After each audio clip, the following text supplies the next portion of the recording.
Good morning, YouTube world. Stephanie Jarvis here, your mushroom mentor. This morning we're having some coffee talk with fungi.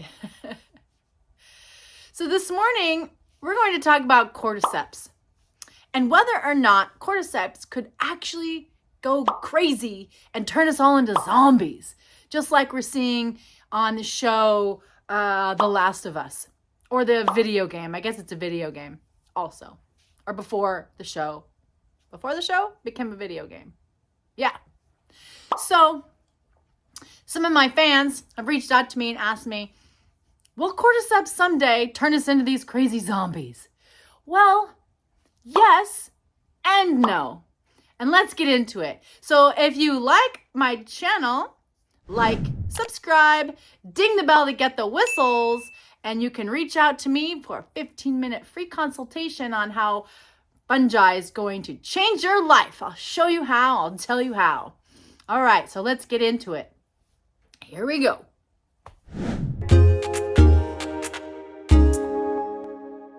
All right, everyone. So today we're going to talk about cordyceps. And what is cordyceps? Well, it is a pathogenic fungi, mostly on arthropods. So those are the organisms with the jointed appendages, like the roly-polies and the ants. And the spiders are the arachnids, arthropods. Well, they have jointed appendages. And that takes me way back to like freshman year in college. You know, those things you study for, you cram, and then you take the test, and then you dump all the information out of your head with a beer and a bong rip. No, not me. So anyhow, I digress. So back to cordyceps. So it is a pathogenic fungi. We see this on caterpillars, ants, spiders, moths, mostly in the tropics. We see them in Tibet, we see them in South America, we see them in Southeast Asia. They're actually here in the rainforests, the temperate rainforests of the Pacific Northwest. Not too many species, but they are prolific down in the tropics. And so we do eat them as humans, and we grow them on grains like oats. And then we can get them to fruit. We now know how to do that scientifically in the lab, induce them to fruit. And then we can take those fruiting bodies, grind them into a powder. And then we as humans, we take them as supplements. Now, will us taking them as supplements ever turn us into zombies? No, but maybe yes. So I'll get into that here in a second. But first, let me tell you what cordyceps does for your body. So first of all, it may, we know, boost your libido and your performance enhancement as like biohacking your blood system and your overall health and well-being with being anti-inflammatory. It's a blood cleanser, helps clean the liver, detoxify the body. So it helps boost the libido, it helps boost your performance in exercise. So I know a lot of these new like mud water, these other supplement companies that are coming online put a lot of cordyceps in their supplement formulas. It has anti-aging properties. So the same I'm saying with the anti-inflammatory and performance enhancing, boosting activity in the system is also anti-aging. And most fungi we eat have anti-tumor properties. So they have beta-glucans that help your body recognize where there is inflammation, possible mutated cells, and unmasks these mutated cells so our immune system can go after what's not right in the body. And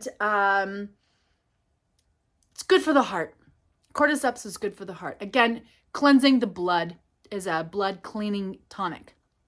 So will cordyceps ever become this crazy, like the show The Last of Us? Well, let's talk about that for a second. So when I say yes, is cordyceps ever going to turn us into zombies? Well, with a lot of human manipulation, Possibly. I mean, look at coronavirus. Like, we really don't know where it came from and how it got out in the world, because there's a lot of secret whatevers and the news and media. And I don't want to digress into the politics of that, but y'all know we're not being told exactly what's going on there.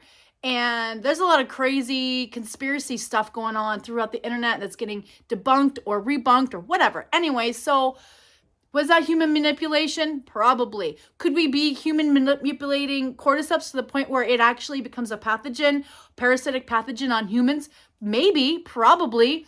Would it turn us into zombies though? Kind of like what we see, these very aggressive zombies on the show.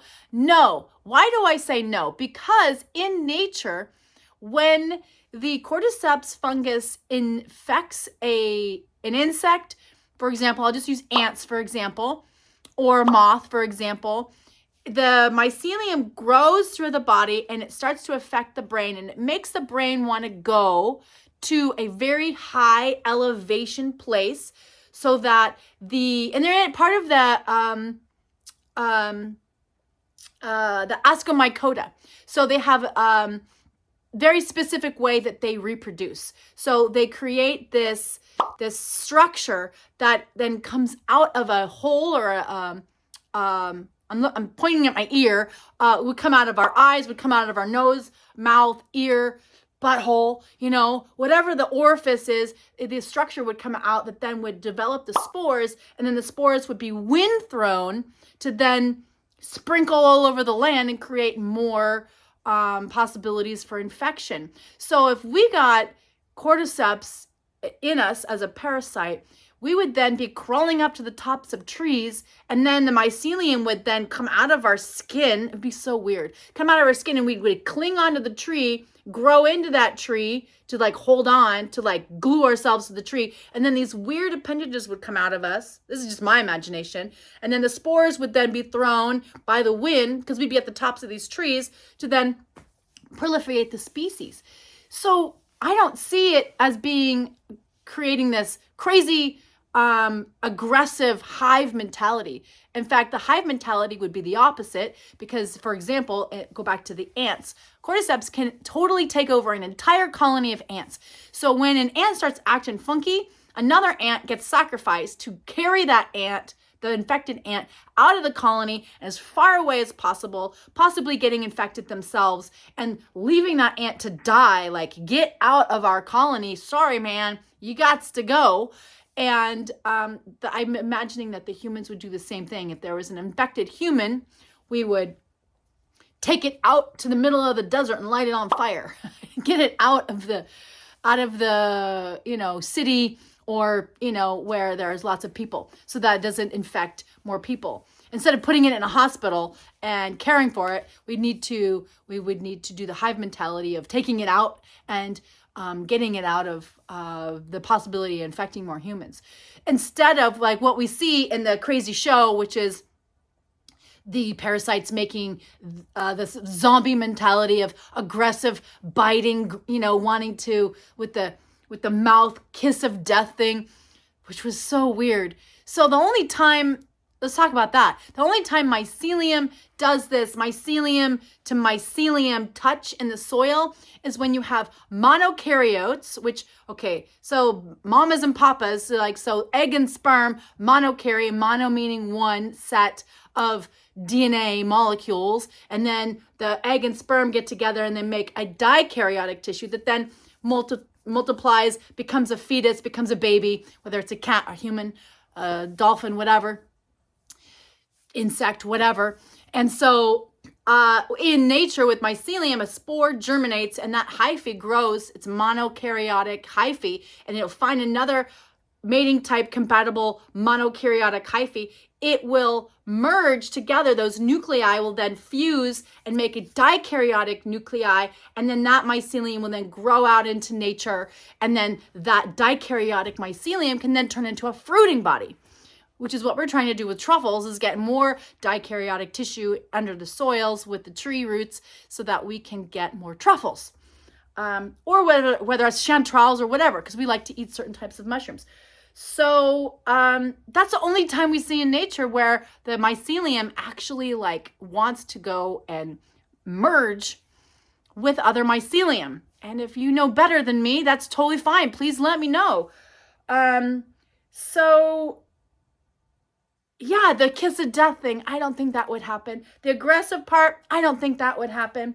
And the inoculation with the spores would, then the crazy brain part would make us like crawl up mountains and crawl up buildings and crawl up trees to get to high places so that we could grow these crazy spore producing bodies and proliferate the species. So no, Cordyceps is not going to create some pathogenic, weird zombie form in us. If it does infect us at one point because of lots of human manipulation to get it to do so, then it would definitely cause us some crazy shit, for lack of a better term, but it would not create this crazy, aggressive, hive mentality, zombieism. Nope, nope, nope, and nope.